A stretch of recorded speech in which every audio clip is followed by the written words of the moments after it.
BJP UT president Satish Sharma ji मेरे साथ बातचीत के लिए मौजूद है, क्योंकि अब यहाँ जम्मू कश्मीर के अंदर जो है राज्यसभा के चुनाव भी होंगे और उसके साथ साथ जो है बाईफोल्स नगरोटा और बडगाम की सीट पे भी होंगे। सर, कितनी तैयार है बीजेपी, चाहे हम राज्यसभा की बात करें या बाईफोल्स जो इलेक्शन हैं 2 सीटों पे होने वाले हैं, नगरोटा और बडगाम की सीट पे? देखिए, भारतीय जनता पार्टी इस बार इतिहास रचने जा रही है। हम लोगों ने अभी मन बनाया है कि बडगाम में भी भारतीय जनता पार्टी अपना कैंडिडेट खड़ा करेगी। केंद्र से भी हम लोग बात करेंगे और हम लोग चाहते हैं कि एक नहीं, इस पर दोनों सीटों के ऊपर भारतीय जनता पार्टी का कब्जा। राज्यसभा के लिए कितनी तैयारियां हैं? राज्यसभा भारतीय जनता पार्टी जो थर्ड नोटिफिकेशन है उसमें तो भारतीय जनता पार्टी अग्रसर है एक सीट जीतने की तरफ। कोशिश करेंगे हम लोग ये गिनती आगे बढ़े। एप्पल ग्रोवर्स को सर बहुत ज्यादा नुकसान हुआ कि इसमें लोन उन्होंने लिए हैं। वो कह रहे हैं कि नेशनल कॉन्फ्रेंस के बाद अगर हमारी उम्मीद है, अगर किसी जगह किरण की रोशनी नजर आ रही है तो वो बीजेपी पे आ रही है, क्योंकि सेंटर में इनकी सरकार है। और बीजेपी जम्मू कश्मीर यूनिट क्या सेंटर को बताएगा कि पैकेज मिलना चाहिए या केसीसी पे जो है नजरसानी होनी चाहिए? देखिए, यहाँ नुकसान हुआ है। मैं 2 डिस्ट्रिक्ट्स में गया था, एलओपी को साथ लेकर, सुनील शर्मा जी को साथ लेकर, हमारे महामंत्री पार्टी के सीनियर सभी लीडर्स वहाँ गए थे। हम लोगों ने देखा है कि काफ़ी नुकसान हुआ है, इसमें कोई दो राय नहीं। और नुकसान की भरपाई हो, इसके लिए भी भारतीय जनता पार्टी हमेशा से कार्य कर रही है।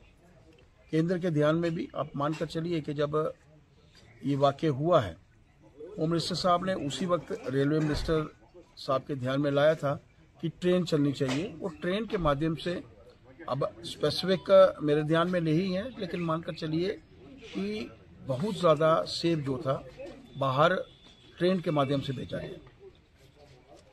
देश में रहने वाले, देश में कार्य करने वाले सभी नेता जो हैं वो चिंतित हैं। प्रधानमंत्री जी चिंतित हैं, होम मिनिस्टर साहब जो हैं वो चिंतित हैं, तभी उन्होंने लगातार से यहाँ पर दौरे किए हैं। हम लोगों ने भी मांग की है कि एसडीआरएफ के माध्यम से, एनडीआरएफ के माध्यम से जो कंपनसेशन होती है वो एडुकेट नहीं होती, प्रॉपर नहीं होती। ऐसे समय में लोगों का नुकसान ना हो तो प्रॉपर भरपाई हो, इसके लिए हमने आया और वो होगी।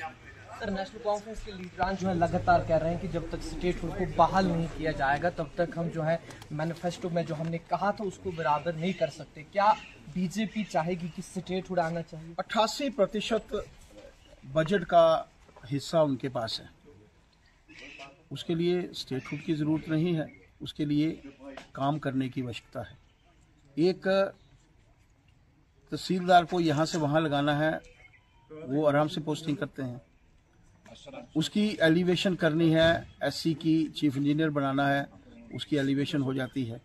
एई से एडब्ल्यू बनाना है, एलिवेशन हो जाती है, तब स्टेटहुड कहाँ होती है?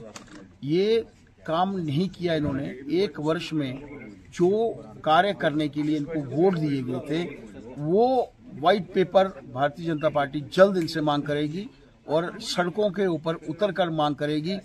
इनके मैनिफेस्टो में कहाँ लिखा था कि बजट तो इनके पास है?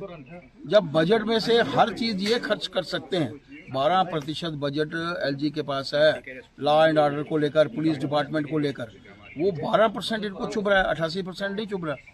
सड़कें बनाइए ना, पानी दीजिए लोगों को, बिजली दीजिए लोगों को, गैस सिलेंडर्स दीजिए जो आपने वादा किया था।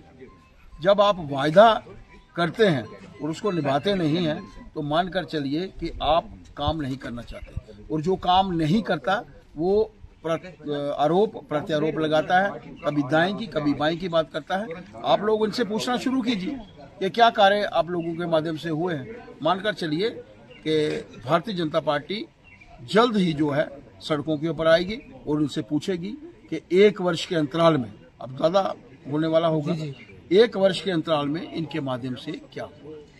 भारतीय जनता पार्टी के लीडरान हो या कार्यकर्ता हो, वो अब सड़कों पे आएंगे और नेशनल कॉन्फ्रेंस की सरकार से ये पूछा जाएगा कि उन्होंने अपने मैनिफेस्टो में से जो है कितना काम किया है और लोगों को उन्होंने क्या दिया है। मजीद क्या होगा वो भी पहुंचाएंगे। देखते रहे और न्यूज़ कश्मीर।